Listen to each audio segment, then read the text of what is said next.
다음 세대의 축복, 그런 제목으로 하나님의 말씀을 증거하겠습니다. 제 평생의 가장 큰 축복은 예수 그리스도를 구주로 영접한 사건입니다. 그 축복 속에서 날마다 새로운 구원의 감격을 누리는 세월을 저는 살아왔습니다. 그 가운데에서도 가장 감격스러운 축복을 꼽으라면 좋은 사람을 만나는 축복이었고, 1965년 겨울에 하용조라는 재수생을 만난 것이 축복 중의 축복이었습니다. 지금까지 살아오면서 하용조가 없는 지구를 생각해 본 적이 없었습니다. 주님께서 기뻐하셔서 천국으로 데려가셨지만 하용조 목사를 먼저 떠나보낸 것은 제가 어떻게 남은 생애를 새롭게 정립해야 될까 한동안 참 많은 고민을 했었습니다. 그리고 제 추억의 박물관 속에 하용조 목사와 함께 받았던 축복들을 떠올리며 감사하고 찬양하는 복된 시간도 가져봤습니다. 하용조 목사의 생애는 연약한 한 인생을 향해서 베푸시는 하나님의 구원이 무엇인지를 그대로 드러내 보여주는 삶이었습니다. 그의 연약함을 통해서 예수 그리스도의 강하심이 드러났고, 부족함을 통해서 온전하신 그리스도를 나타내 주시는 평생의 생애를 하용조 목사는 살아냈습니다. 좋은 사람, 하용조 목사를 만나는 것은 내 생의 축복 중에 최고의 축복이었습니다. 좋은 친구, 좋은 후배, 스승, 부모님, 목회자를 만난다는 것은 축복입니다. 제가 쓴 글이 아니고 남서울교회 지금 이제 원로 목사님, 또 미랄학교 이사장이신 홍정길 목사님께서 쓰신 내용입니다. 좋은 사람 만나는 것은 가장 축복 중에 축복이었다 그랬습니다. 오늘 저는 다음 세대의 축복, 그래서 우리의 자녀들이 최대의 축복이 올 거야. 그건 좋은 사람 만나는 것입니다. 특별히 예수 그리스도를 잘 믿는 좋은 사람을 만난다고 하는 것은 이건 최고의 축복이고 또 최고의 유산이 될 것입니다. 그래서 오늘 세 가지 얘기를 하나님 앞에 드리려고 합니다. 그 첫 번째는 좋은 사람을 꼭 만나라 하는 것입니다. 좋은 사람을 만나는 것이 축복 중에 최고의 축복이다 하는 것입니다. 자, 여러분, 예수 그리스도를 인격적으로 나의 주, 나의 하나님으로 영접한 것이 최고의 복 중에 최고의 복이라면 그 다음은 예수 그리스도를 영접한 그 사람, 좋은 사람을 이어서 만나는 것입니다. 하나님께서 주시는 복이라고 하는 것은 뚝딱 하늘에서 떨어지는 것이 아니라 하나님의 사람들을 통해서 우리에게 증거되고 전수되고 유산처럼 상속되는 것입니다. 자, 하나님을 경외하는 것은 모든 좋은 것들이 종합 선물 세트로 다가오는 거죠. 그 다음으로 하나님께서 복을 구체적으로 내주시는 방법, 그것은 사람입니다. 좋은 사람입니다. 우리가 하나님 앞에 기도해야 되는 중요한 기도 제목 가운데 하나가 하나님을 경외하는 참 좋은 사람을 만나게 해주세요. 이건 정말 중요한 기도 제목입니다. 자, 좋은 사람, 형통의 사람을 반드시 만나야 내 인생은 변화된다라고 하는 놀라운 이 진리를, 평범한 진리지만 정말 비범한 사람들을 꼭 이런 좋은 사람을 만났습니다. 자, 오늘 본문은 이삭에 관한 이야기인데요. 이삭의 형통의 비밀이 뭐겠나? 이삭이 복의 복을 받은 비결이 뭐겠나? 그거는 좋은 부모를 만나는 것이었습니다. 자, 여러분, 좋은 부모를 만난다고 하는 것은 이것은 정말 기적입니다. 한평생 험한 세상을 힘있게 달릴 수 있는 그 힘의 원천이 하나님께 있다면 그 실제의 모습을 어머니 아버지께서 다 다 배우게 되고 지치지 않고 용기를 내고 어려워도 앞으로 나가게 하는 힘, 그것은 바로 좋은 사람을 만나는 것입니다. 자, 부모님의 소원이 뭡니까? 자녀가 형통하고 잘 되는 것이죠. 그리고 잘 사는 것입니다. 형통해서 그 복을 많은 사람들에게 나눠주고 축복을 유통하면서 더 행복의 지경이 점점 더 넓어져 가는 것을 보는 거죠. 축복은 하나님의 아이디어입니다. 형통은 하나님의 아이디어죠. 자, 아버지가 하나님께 복을 받아서 형통하면 그 형통은 어떻게 될까요? 이 형통은 유산으로 남게 됩니다. 결국은 형통이 형통을 낳고 성공이 성공을 낳는다는 것이죠. 영원한 형통의 모델, 그 모델을 우리는 성경에서 찾을 수 있습니다. 아마 많은 사람들이 꼽는 것이 오늘 본문의 이삭의 이야기일 것입니다. 또 요셉일 것이죠. 자, 이삭과 요셉 같은 이 같은 놀라운 형통의 사람들은 과연 유산을 어디에서 받았을까? 그것은 바로 어머니, 아버지, 할머니, 할아버지, 증조 할머니, 할아버지, 이런 분들에게 받은 것이죠. 아브라함, 이삭, 야곱을 통해서 결국은 어때요? 이 축복이 흘러갔다. 그래서 좋은 사람 만나는 것이 축복인데, 그 좋은 사람 가운데 최고의 축복을 꼽으라면 아마 어머니, 아버지, 할머니, 할아버지일 것입니다. 제게는 소원이 두 가지가 있었습니다. 하나는 큰 소원이죠. 그 소원은 바로 뒤에 있는 것입니다. 예수 그리스도를 내 마음에 품고 민족과 세계를 향해 나가는 그런 꿈입니다. 교회를 막 크게 해보겠다, 그런 꿈은 전혀 없었습니다. 오히려 교회는 작으면 작을수록 좋다, 그런 꿈이었습니다. 그래서 예수 그리스도를 내 마음에 깊이 품고 민족과 세계를 향해 나가자, 그것이 꿈이었고요. 또 하나 소박한 꿈이 있었습니다. 그것은 바로 좋은 아버지, 존경받는 아버지가 되는 꿈입니다. 성경을 아무리 읽어봐도 어머니, 아버지, 좋은 어머니, 아버지 그 자체가 자녀에게는 최고의 유산이기 때문입니다. 자, 저는 이 강대상에서 성경을 읽어보면서 성경의 원리를 따르기로 했습니다. 그것은 아브라함이 100세에 난 자기 아들 이삭을 하나님 앞에 번제물로 바치는 것입니다. 저도 매일매일 기도하면서 아들을 하나님 앞에 바쳤습니다. 제가 키울 수 없고 저의 여러 가지 부족한 부분들 닮으면 안 되고, 그래서 하나님 앞에 바칩니다.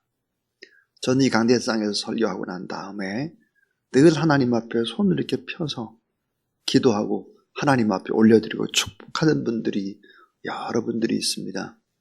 저희 교회를 위해서 애쓴 분들이라든지 선교사님들이라든지 지금 섬기고 있는 장로님들이라든지 교구장님들, 아픈 분들이라든지 이런 분들 다 하나님 앞에 바칩니다. 그렇듯이 아브라함이 아들 이삭을 바쳤듯이 그렇게 저도 자녀를 바쳤습니다. 기도로. 형통의 원리가 전달되기를 원했던 것입니다. 자, 형통의 복은 하나님께서 시작하셨다. 형통의 사람에게 또 다른 사람에게 전수되고 상속되고 있다는 사실들을 알아야 합니다. 자, 우리 자녀들이 잘 되기를 원한다면 내 스스로 하나님 앞에 바로 쓰지 않으면 결코 이 축복의 기름 부음은 흘러갈 수가 없다는 것이지요. 야, 형통하는 사람의 원리를 익히고 배워야 합니다. 형통하는 사람들의 성품을 몸에 익혀야 하는 것이죠. 인생은 뭐와 같을까요? 부메랑입니다. 자, 부메랑 이렇게 휙 던지면 빙 돌아가지고 다시 내게로 돌아오는 것입니다.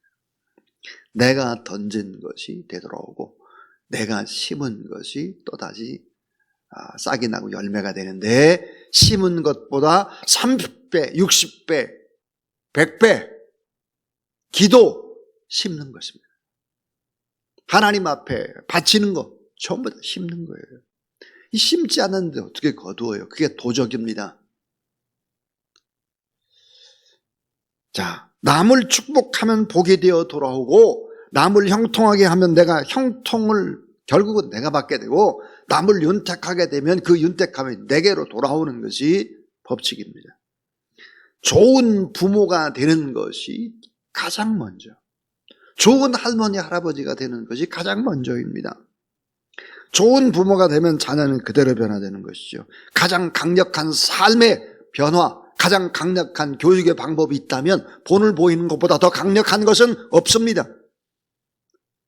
눈으로 보고 삶의 모습, 언어, 뒷모습, 행동, 반경, 문화, 이런 것들을 만들어가는 것은 아무 말을 안 해도 자녀가 강제적으로 그냥 따라오게 돼 있어요. 이게 강력한 힘이죠. 자, 여경지근의 원리다. 여러분, 제가 여러 번 얘기했어요. 여경지근의 원리. 자, 여호와를 경외하는 것이 지식의 근본이다. 여경지근. 여호와를 경외하는 것이 지혜의 근본이 돼요. 지식, 지혜의 근본이다.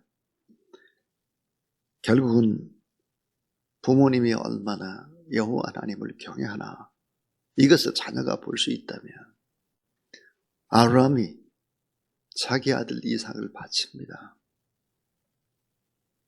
그 모든 모습들을 이삭이 눈여겨본 것입니다. 이것보다 더 강력한 교육의 방법은 없는 거죠. 왜 우리가 신년 벽두에 이렇게 새벽에 나와서 하나님 앞에 기도하고 씨앗을 심고 왜 축복을 해야 합니까? 하나님이 다 보시지만 여러분 곁에 있는 사람들이 다 보고 있습니다. 우리가 꼭 해야 되는 기도, 좋은 부모 되게 해주세요. 좋은 자녀 되게 해주세요. 좋은 만남 갖게 해주세요. 이것은 너무 중요한 기도입니다. 자, 두 번째 이야기입니다. 두 번째는 입술과 태도에 축복 의식을 가져야 한다 하는 것입니다. 입술 또 삶의 태도에 축복 의식을 가져야 한다 하는 거예요. 이삭은 아버지 아브라함으로부터 실물 교육을 받았습니다. 입술의 말이 형통하고 삶의 태도가 긍정적이고 하나님이 하시면 가능하다, 이런 의식을 이삭은 보았습니다. 자, 입술에 무엇이 달려있느냐? 입술, 그것은 너무 중요합니다. 내 입술에. 여호수아 1장 8절에 보니까 이 율법책을 내 입에서 떠나지 말게 하며 주야로 그것을 묵상하여 그 가운데 기록한 대로 다 지켜 행하라. 그리하면 내 길이 평탄하게 될 것이며 내 길이 형통하리라 그랬습니다. 결국은 말씀이, 하나님의 말씀이 내 입술에 있어야 한다는 것이죠. 이 말씀을 주야로 묵상하고 말씀을 마음에 품고 말씀을 지켜나가는 것입니다. 입술에 무엇을 담고 있느냐, 대단히 중요하죠. 입술에 축복의 놀라운 언어들이 담겨 있어야 한다. 제가 그랬습니다. 계속해서 하는 얘기가 새 언어가 필요하다. 새 언어. 여러분, 새 언어가 뭡니까? 회개하는 사람의 입술 속에서 나오는 이야기. 이게 새 언어예요. 새 언어. 그래야 새 시대, 새 축복이 그래야 열리는 거예요. 자, 이삭이 아버지 아브라함에게서 가장 많이 배운 것, 가장 많이 잊을 수 없는 그 배운 곳은 어디였을까? 그것은 모리아 산상 번제단 위였을 것입니다. 자, 번제단 위에서 행하던 아버지 아브라함의 모습, 그 아들을 번제물로 드리지만 그 아들이 다시 부활할 것을 믿는 아버지의 큰 믿음, 삶의 태도. 엄청난 시험의 순간에도 아버지는 이같이 말을 했습니다. 아버지 아브라함은 창세기 22장 5절, 이에 아브라함이 종들에게 이르되 너희는 나귀와 함께 여기서 기다리라. 내가 아이는 이삭이죠. 이삭과 함께 거기 가서 예배하고 우리가 따라하세요. 너희에게로 돌아오리다. 우리가 예배하고 다시 돌아오겠다. 그러니까 번제를 드린 후에 결국은 하나님이 함께하면 살게 한다. 부활하실 수 있다. 이것을 믿은 거죠. 아버지와 아들은 제단에서 하나님 앞에 바쳐졌습니다. 사랑하는 여러분, 아들을 번제물로 바치는데 아버지가 번제물로 바쳐지지 않겠습니까? 아들을 죽이려고 하는데 아버지가 먼저 죽는 것이죠. 그 번제에 아버지가 바쳐지고 아들이 바쳐진 것입니다. 아버지와 아들은 똑같이 죽었습니다. 똑같이 하나님의 음성을 들었습니다. 어떤 음성을 들었을까요? 다급하게 말씀하시는 하나님의 음성. 아브라함아, 아브라함아, 내 아들 독자까지 아끼지 않았으니 이제야 내가 나를 경외하는 것을 내가 알게 됐다. 내가 나를 경외하는구나 정말로. 다급한 목소리. 이 다급한 하나님의 목소리만 들은 것이 아닙니다. 하나님께서 주시는 놀라운 축복의 소리도 같이 들었죠. 어떤 축복의 소리일까요? 창세기 22장 18절이죠. 또 내 씨로 말미암아 천하 만민이 복을 받으리니 이는 내가 나의 말을 준행하였음이니라 하셨다 하니라 그랬습니다. 자, 내 씨가 천하 만민 다 내 씨 때문에 잘 될 것이다. 축복의 생생한 하나님의 음성을 들었습니다. 여기서 끝난 것이 아니죠. 수풀에 뿔이 걸려있는 예비된 순양을 가지고 아버지와 아들이 함께 번제를 드렸습니다. 상상을 해보세요. 이 번제단에서 아버지와 아들이 수풀에 뿔이 걸려있는 양을 갖다가 잡고 번제를 드리면서 아버지와 아들은 어땠을 것 같습니까? 아마 하나님의 은혜, 그 은혜에 감사하고 감격해서 눈물을 흘리고 찬양을 하고 함께 두 손 붙잡고 기도하고 그렇게 했을 것입니다. 이거보다 더 생생한 교육이 어디 있습니까? 이거보다 더 위대한 일이 어디 있겠습니까? 아버지, 우리 아버지는 살아계신 하나님을 섬기는 경외하는 분이구나. 나를 사랑하지만 나보다 하나님을 더 사랑하는구나. 그 모습을 그 현장에서 생생히 그 음성을 같이 공유하고 같이 예배를 드렸다 하는 것입니다. 여러분, 믿음이란 뭘까요? 우리 믿음 그러면 히브리서 11장 1절을 떠올립니다. 자, 믿음은 바라는 것들의 실상, 보지 못하는 것들의 증거이다 그랬습니다. 이게 좀 어려운 얘기죠. 쉽게 풀이하면 이것입니다. 믿음이란 뭘까? 자, 믿음이란 하나님 앞에서입니다. 코람데오. 하나님 앞에서 오늘, 지금, 이 순간 내 삶의 태도, 그것이 믿음입니다. 자, 믿음이란 하나님 앞에서 오늘, 지금, 이 순간 내 삶의 태도가 믿음입니다. 종종 여러분에게 이야기했던 것이 떠오릅니다. 그게 뭐냐? 여러분이 지금 하나님 앞에 예배드리잖아요. 예배드리는 여러분의 모습은 그대로 여러분의 미래가 될 것입니다. 미래가. 자, 믿음이란 하나님 앞에서 오늘 지금 이 순간 내 삶의 태도다. 그런 태도를 결정하는 것이 뭘까요? 당연히 생각이죠. 그런 믿음의 생각이라고 하는 것은 무엇일까요? 그것은 하나님을 기대하는 생각. 하나님을 간절히 기대하라. 사람을 기대하지 말고 하나님을 기대하는 생각. 그 다음에 또 하나, 절대 긍정의 생각입니다. 할 수 있거든요. 무슨 말이냐? 믿는 자에게 능치 못할 일이 없느니라. 사람은 할 수 없을 때 하나님은 다 할 수 있느니라. 이게 이걸 믿어야죠. 하나님을 기대하는 생각, 절대 긍정의 생각, 이런 생각들을 품고 조율을 해야 하는 것입니다. 하나님을 경외하고 하나님을 기대하고 하나님의 말씀을 입술에 담고 살고 이렇게 하게 되면 모든 좋은 것들이 따라오게 되죠. 형통을 끌어오는 강력한 자석과 같은 것입니다.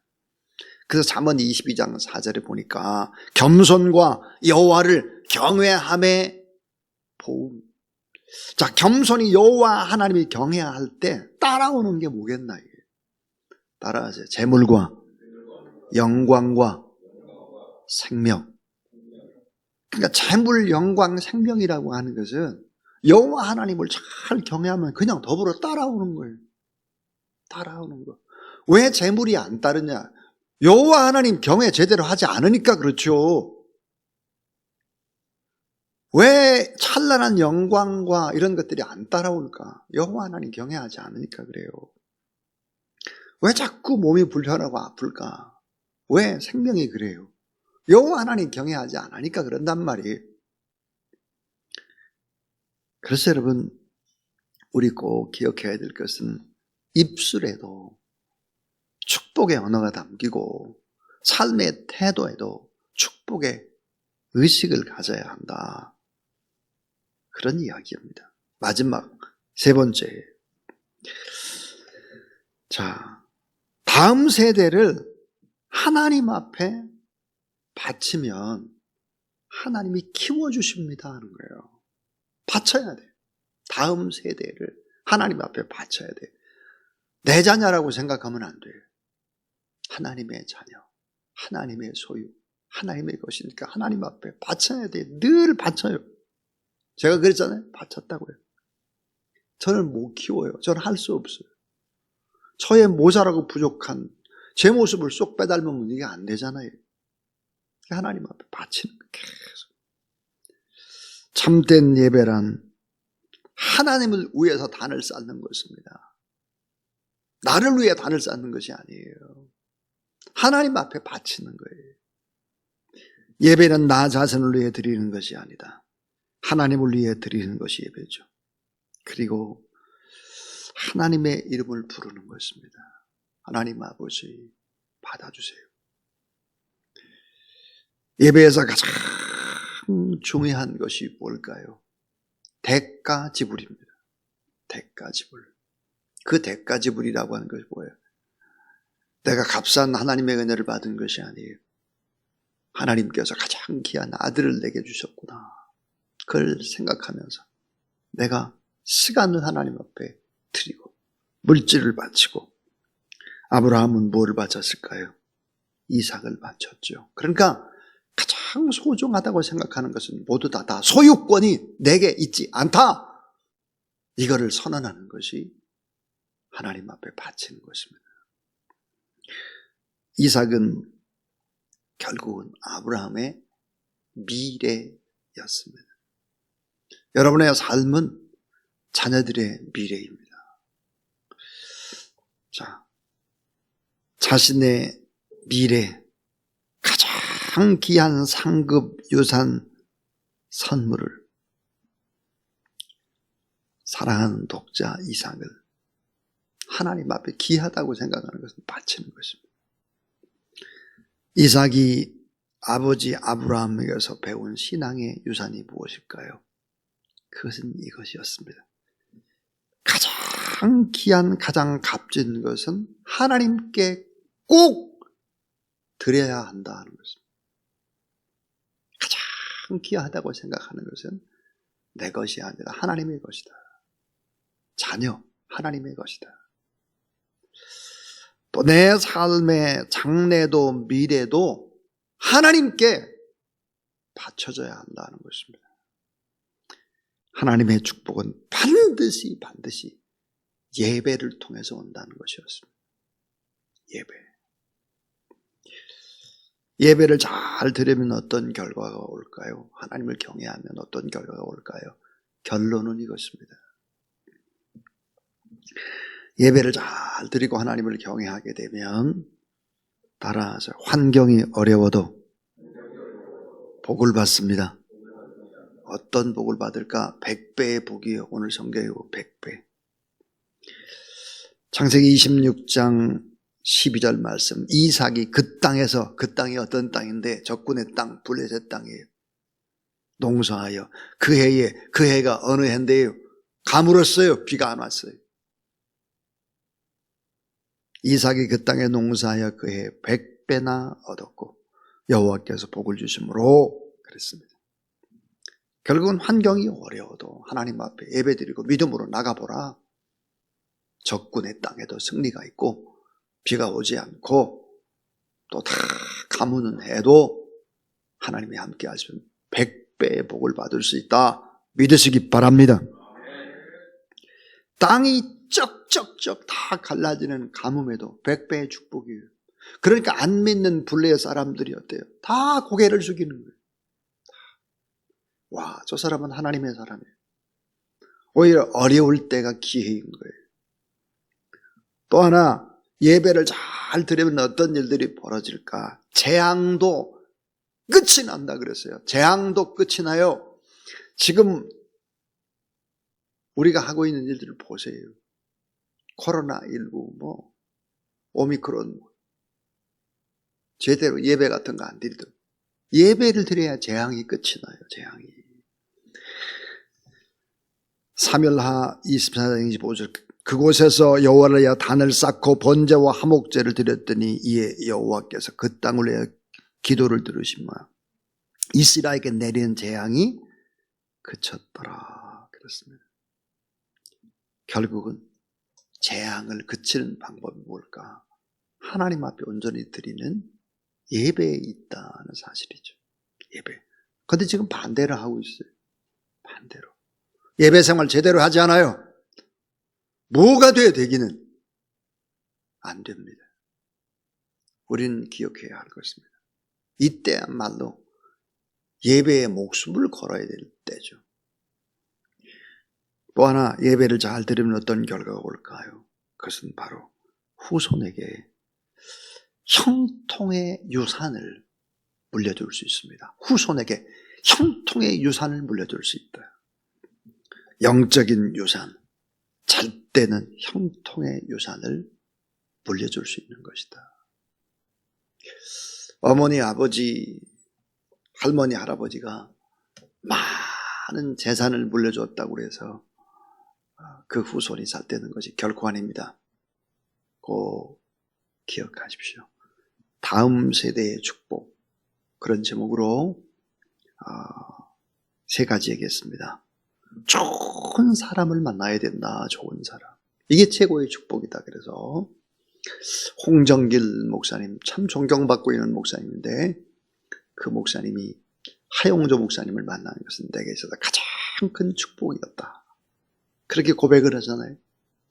좋은 사람. 근데 그 좋은 사람이 어머니, 아버지면 더 좋은 거예요. 할머니, 할아버지라면 더 좋은 거죠. 좋은 사람.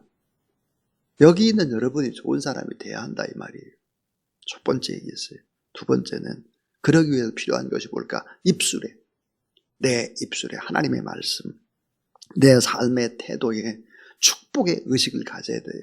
절대 긍정의 생각, 하나님을 기대하는 생각, 이런 것들을 늘 품지 않으면 안 된다. 이런 싸움을 하고 있어요. 우리는 나쁜 언어와의 싸움입니다. 그 다음 3번째는 다음 세대를 하나님 앞에 바치면 하나님이 키워주신다. 그냥 가장 소중한 것은 하나님 앞에 바치자는 거예요.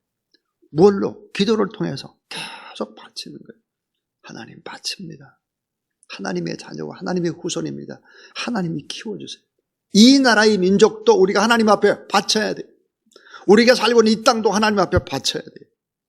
그러면 하나님이 어때요? 그 성읍을 견고하게 강성하게 한다 했습니다.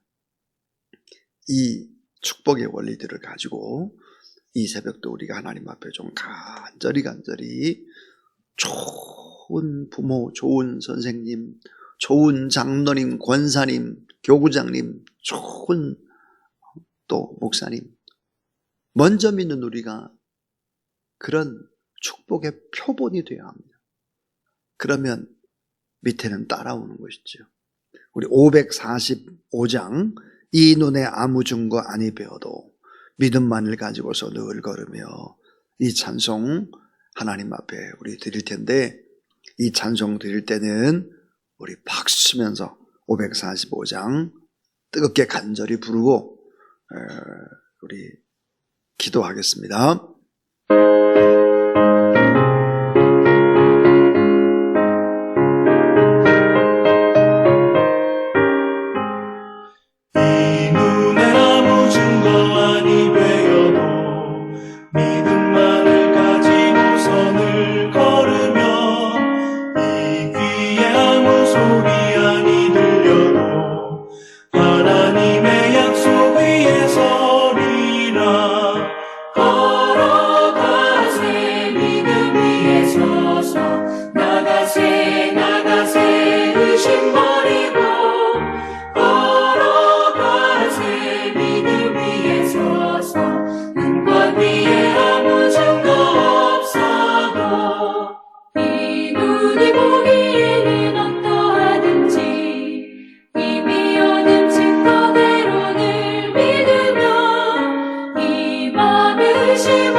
이제는 우리 구주 예수 그리스도의 무한하신 은혜와 놀라우신 우리 하나님 아버지의 사랑과 신년 벽두에 나와서 하나님 앞에 간절히 기도하는 다음 세대 우리의 아들과 딸들을 위해서 또 손자, 손녀, 자손들을 위해서 기도하는 모든 하나님의 사람들 가운데 성령의 능력의 역사가 임하기를 간절히 축원하옵나이다. 아멘.